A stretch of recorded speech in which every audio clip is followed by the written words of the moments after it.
A sad parrot who became depressed and refused to talk when his owner died has finally found his voice and has a potty mouth. Jesse swears at his new owner, likes making fart noises and laughs at his own bad jokes. Rachel Leather, of Aberdare, South Wales, has taken the bird under her wing and says she now could not imagine life without him despite his rudeness.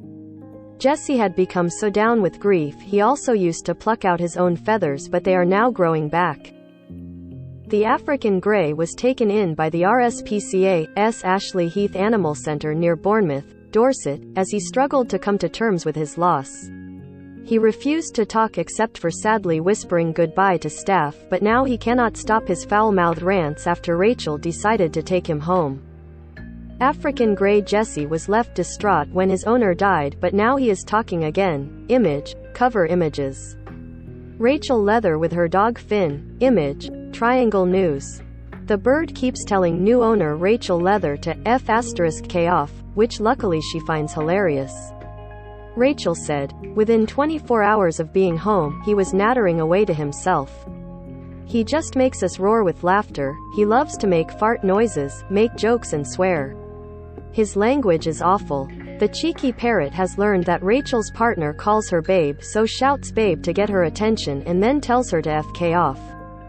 Feather plucking can be a difficult habit to break, but Jesse has some regrowth, which is a promising sign. Image, cover images.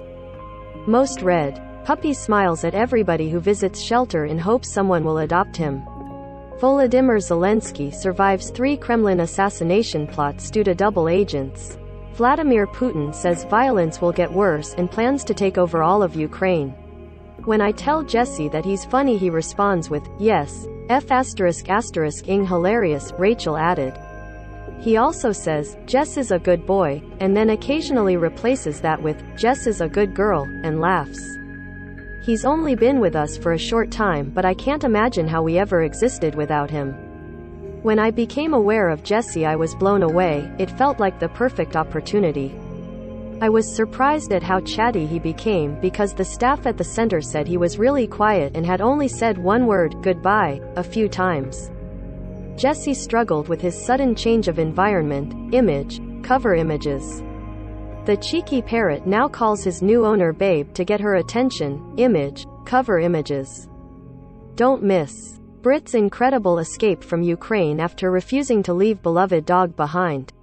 Postman shares why the P is written on the front of letters, leaving Brits amazed. Russian troops are raping numerous women in Ukraine, Foreign Minister says. DIYER transforms cold lounge using £9.99 billion. It's heartbreaking to think that's all he'd say after suffering such loss. Hannah Hawkins, Behavior and Welfare Advisor at the RSPCA Center, said, the team noticed one day that Jesse had plucked out some of the feathers on his chest and had made his skin red raw. We wondered if he was sick or had a skin issue that was making him uncomfortable, but it soon became clear that it was grief and stress that was causing the. Jesse was taken in by Ashley Heath Animal Centre in Dorset. Image, cover images. He'd come into us after the death of his owner, and we believe he'd been in the same home for his whole life and was much loved, so it's not surprising he was struggling after such a sudden change. He seemed lonely and depressed after such a loss. She added, we take in a lot of birds such as budgies, canaries, lovebirds and poultry, but we don't see a huge number of larger parrots. We knew we needed to get Jesse into a home environment as quickly as possible to ease his stress. We made sure Jesse got lots of attention and additional enrichment to try to help him. Read more. Russian Lidl supermarket chain mere closing UK store after invasion of Ukraine. Read more. Woman in relationship with a toy plane says he's the best partner she's ever had.